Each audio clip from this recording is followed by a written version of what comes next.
एमालेको सदस्यले कम्तीमा आर्थिक बलिदान दिन तयार हुनुपर्छ क्रान्तिको लागि।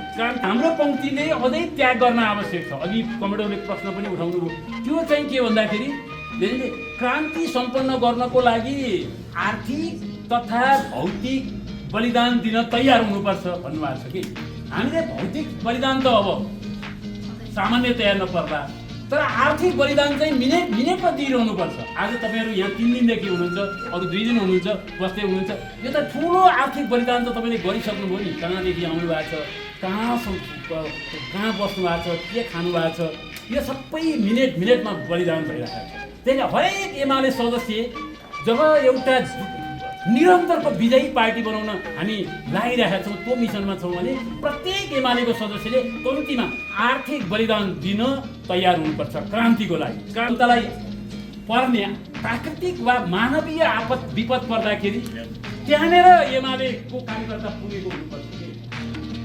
किनभने एमालेको कार्यकर्ता जनताको बिचमा जनताभन्दा एक स्टेप अगाडि उभिएको हुन्छ र उनले समर्पणका साथ जनतालाई डेलिभरी दिने हो, जनताको सेवा गर्ने हो। क्या मानव एउटा एम्बुलेन्स हो, मानव एउटा दमकल हो क्या एमालेको कार्यकर्ता। त्यस्तो हुनु पर्यो। रेस्क्यु गर्ने ठाउँमा यदि एमाले भन्दा पहिला अर्को कोही व्यक्ति पुग्यो भने त्यो एमाले भएको ठहर्दैन है। यो चिज हामीले कोच गर्नुपर्छ। हाम्रो साथीहरूलाई पहिलो हुनुपर्छ एमाले सेवा गर्नको निमित्त, पुग्नु समस्या टार्नको निमित्त, आपद विपद परेका बेला रेस्क्यु गर्नका निमित्त यो चिज हुनु पर्यो। अनि कसैलाई पदमा पुर्याउन, कसैलाई जिताउनका निमित्त, कसैलाई मन्त्री बनाउनका निमित्त भने जस्तो गरी यो चुनावदेखि चुनावसम्म गरेर कसरी एमालेले आफ्नो क्रान्ति सम्पन्न गर्न सक्छ भन्ने पनि कतिलाई पर्याप्त। तर बुझ्नुपर्ने कुरा के हो भने नेकपा एमालेको सन्दर्भमा यो निर्वाचन भनेको राजनीतिक कार्यदिशासँग जोडिएको विषय हो। यो समाजवाद निर्माण गर्ने विषयसँग जोडिएको विषय हो। किनभने निर्वाचनमा जुन वर्गको प्रतिनिधित्व गर्ने पार्टीले चुनाव जित्छ, राज्य सत्ताको केन्द्रमा त्यही वर्ग, त्यसको राज्य सत्ताको नेतृत्वमा त्यही वर्गको पार्टी पुग्ने हो। केपी शर्मा ओलीले नेतृत्व गरेको नेकपा एमालेले जित्दै गर्दा नेपालको राज्य सत्तामा श्रमजीवी वर्गको नेतृत्व कायम हुन्छ, स्थापित हुन्छ र देशले समाजवादी बाटो समाउँछ।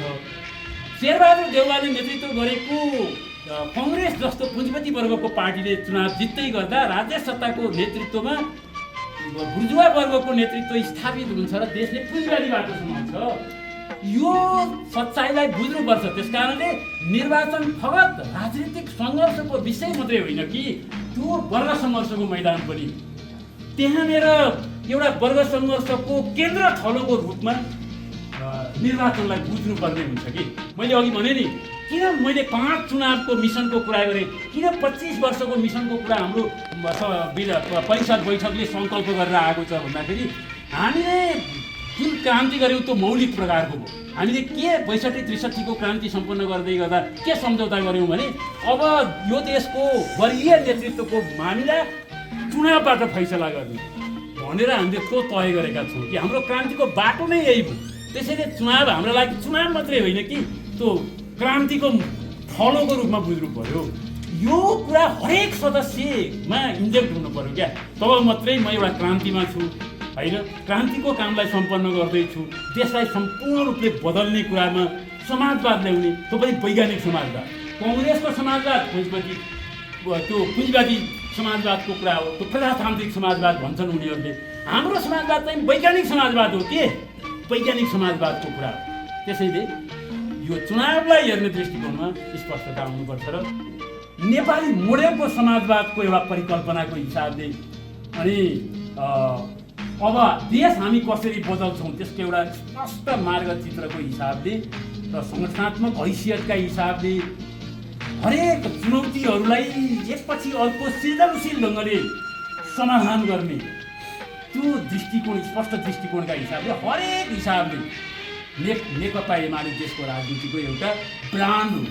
यो एउटा सङ्ख्या मात्रै होइन, ब्रान्ड हो कि स्पेसल ब्रान्ड। एमालेसँग कुनै पनि मुद्दामा, कुनै पनि इस्युमा अरू पार्टीको तुलना हुने अवस्था छैन।